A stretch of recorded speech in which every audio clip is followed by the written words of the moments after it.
നമസ്കാരം. മലയാളി വാർത്തയിലേക്ക് സ്വാഗതം. ദില്ലിയിൽ പാറ്റകൾ നടത്തിയ പാർലമെന്റ് മാർച്ചിന് നേരെ നടന്ന പോലീസ് അതിക്രമത്തിൽ പ്രതിഷേധിച്ച് പാറ്റ അനുകൂലികൾ സുപ്രീം കോടതിയിൽ ഒരു ഹർജി നൽകിയിട്ടുണ്ടായിരുന്നു.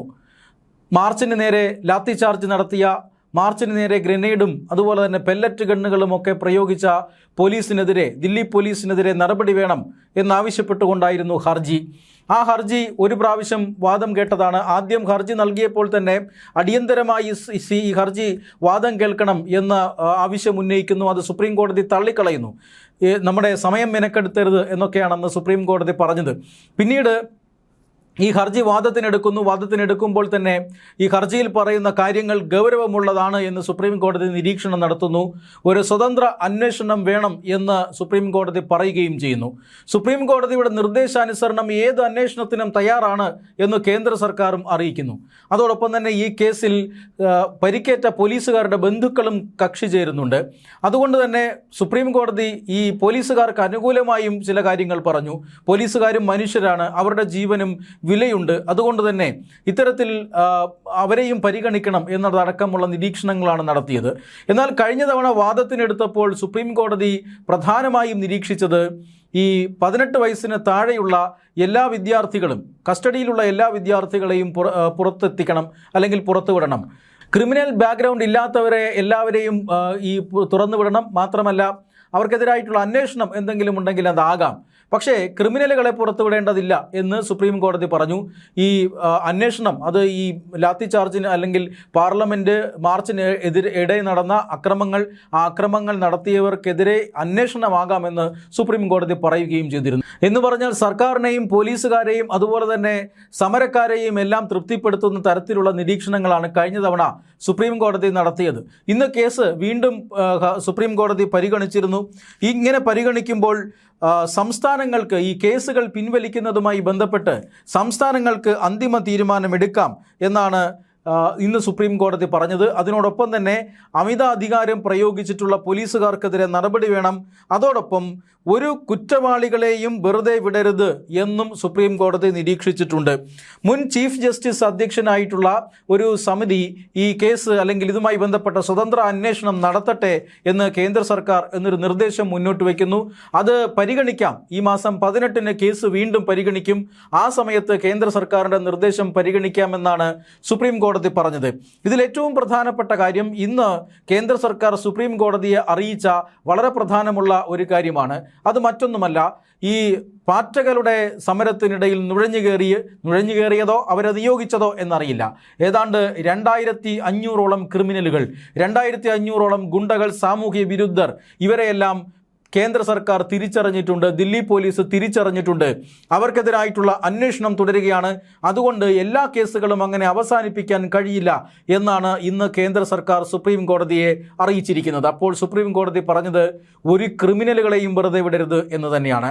അതായത് സമരം അവസാനിപ്പിക്കാൻ CJP മുന്നോട്ട് വെച്ചത് 3 നിബന്ധനകളാണ്. അതിലൊന്നാമത്തേത് ആത്മഹത്യ ചെയ്ത, നീറ്റ് പരീക്ഷ കാരണം ആത്മഹത്യ ചെയ്ത വിദ്യാർത്ഥികളുടെ കുടുംബങ്ങൾക്ക് 1 കോടി രൂപ വീതം നഷ്ടപരിഹാരം നൽകുക എന്നതാണ് ഒന്നാമത്തേത്. രണ്ടാമത്തേത് ഈ കേസുകൾ പ്രക്ഷോഭ സമയത്ത് അല്ലെങ്കിൽ ഈ പാർലമെൻറ്റ് മാർച്ചിനിടെ വിദ്യാർത്ഥികൾക്ക് നേരെയെടുത്ത, പ്രക്ഷോഭകർക്ക് നേരെയെടുത്തിട്ടുള്ള കേസുകളെല്ലാം പിൻവലിക്കണം എന്നതായിരുന്നു രണ്ടാമത്തേത്. മൂന്നാമത്തേതാണ് വിദ്യാഭ്യാസ മന്ത്രി ധർമ്മേന്ദ്ര പ്രധാൻ്റെ രാജി.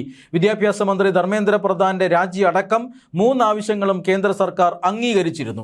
അതായത് കുറ്റക്കാർക്കെതിരെ നടപടി സ്വീകരിക്കും, പക്ഷേ നിരപരാധികളായിട്ടുള്ള വിദ്യാർത്ഥികൾക്ക് നേരെയുള്ള കേസുകൾ പിൻവലിക്കുമെന്നാണ് അന്ന് CJPക്ക് കേന്ദ്ര സർക്കാർ ഉറപ്പ് കൊടുത്തത്.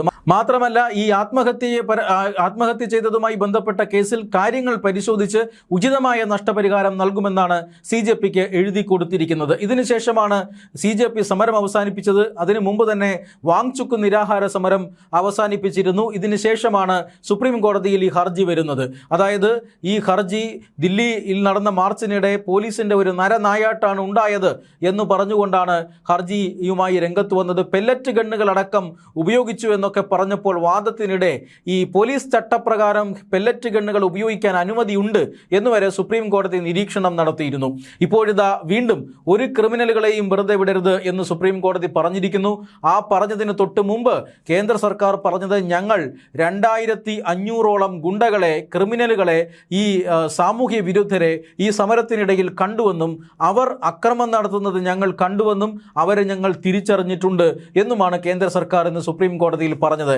എന്ന് പറഞ്ഞാൽ ഈ അവിടെ പാർലമെൻറ്റിന് പരിസരത്ത് അല്ലെങ്കിൽ CJP നടത്തിയ പാർലമെൻറ്റ് മാർച്ച്, ആ മാർച്ചിനിടയിൽ അക്രമം കാട്ടിയ ഒരുത്തനെയും വെറുതെ വിടാൻ കേന്ദ്ര സർക്കാർ ഉദ്ദേശിക്കുന്നില്ല എന്ന് തന്നെയാണ്. അതായത് ഈ സമരത്തിനിടയിൽ അക്രമികൾ അക്രമം കാട്ടുമ്പോൾ അങ്ങോട്ടും ഇങ്ങോട്ടും ഓടുകയും പോലീസിൻ്റെ പിടിയിൽപ്പെടുകയും ആയിപ്പോയ ഒട്ടനവധി വിദ്യാർത്ഥികളുണ്ട്. അവരെയെല്ലാം തീർച്ചയായിട്ടും പുറത്തുവിടും. പ്രധാനമന്ത്രി നരേന്ദ്രമോദിയെ വ്യക്തിപരമായി അധിക്ഷേപിച്ച ആ പെൺകുട്ടിക്കെതിരായിട്ടുള്ള കേസുകൾ പോലും പിൻവലിക്കപ്പെട്ടിരിക്കുന്നു. പ്രധാനമന്ത്രി നരേന്ദ്രമോദി നേരിട്ട് ഇൻസ്റ്റഗ്രാമിലൂടെ യുവാക്കളോട് പറഞ്ഞത് വിദ്യാർത്ഥികൾ ഒരു കാരണവശാലും ഇങ്ങനെയുള്ള മാർഗം തിരഞ്ഞെടുക്കരുത്, അത് തിരഞ്ഞെടുത്തത് അത് നമുക്ക് തിരുത്തി രാഷ്ട്ര നിർമ്മാണത്തിനായി ഒരുമിച്ച് നിൽക്കാമെന്നാണ് പറഞ്ഞത്. അതുകൊണ്ട് തന്നെ ഇന്ന് ഈ വിദ്യാർത്ഥികൾ കാണിച്ചതിനെല്ലാം ക്ഷമിച്ച് മുന്നോട്ട് പോകണമെന്നാണ് നരേന്ദ്രമോദി പറഞ്ഞത്. പക്ഷേ അദ്ദേഹം പറഞ്ഞ ഈ ക്ഷമ, അല്ലെങ്കിൽ അദ്ദേഹം പരിഗണിക്കുമെന്ന് പറഞ്ഞ ഈ ക്ഷമ അതൊരിക്കലും ക്രിമിനലുകൾക്ക് നേരെ അല്ല എന്ന് കേന്ദ്ര സർക്കാർ വ്യക്തമാക്കുകയാണ്. സുപ്രീം കോടതിയിൽ തന്നെയാണ് കേന്ദ്ര സർക്കാർ ഇപ്പോൾ പറഞ്ഞിരിക്കുന്നത്. ഈ 2500 ക്രിമിനലുകൾക്കെതിരായിട്ടുള്ള നടപടികൾ തുടരും. അവരെ പിടിച്ച് ജയിലിലിടും, അവരെ മാതൃകാപരമായി ശിക്ഷിക്കും. കാരണം പാർലമെന്റിലേക്ക് അനുമതിയില്ലാത്ത മാർച്ചാണ് നടന്നത്. ഈ മാർച്ചിനിടയിലാണ് അക്രമ സംഭവങ്ങൾ അരങ്ങേറിയത്. പാർലമെന്റും പരിസരവുമെല്ലാം അതീവ സുരക്ഷാ മേഖലയാണ്. ഈ മേഖലയിലാണ് ജനക്കൂട്ടം ഒത്തുകൂടുകയും മറ്റും ചെയ്തത്. മാത്രമല്ല ഈ അക്രമത്തെ അപലപിച്ചുകൊണ്ട് CJP അധ്യക്ഷനായിട്ടുള്ള അഭിജിത്ത് ദീപ്കെ പോലും രംഗത്ത് വന്നിരുന്നു. അദ്ദേഹം പറഞ്ഞത് ഈ അക്രമം കാട്ടിയതൊന്നും ഞങ്ങളല്ല, അവർ ഈ പുറമേ നിന്നും നുഴഞ്ഞു കയറിയവരാണ് എന്നാണ്. പക്ഷെ പിന്നീട് അതേ ദീപ്കെ തന്നെ കേസുകളെല്ലാം പിൻവലിക്കണം, ഇല്ലെങ്കിൽ വീണ്ടും സമരത്തിനിറങ്ങും എന്ന് പറഞ്ഞ് രംഗത്തെത്തിയിട്ടുമുണ്ട്. പക്ഷേ ഈ പാറ്റകൾ ഇനി എത്രമാത്രം സമ്മർദ്ദം ചെലുത്തിയാലും കേന്ദ്ര സർക്കാർ അതിന് വഴങ്ങാൻ പോകുന്നില്ല.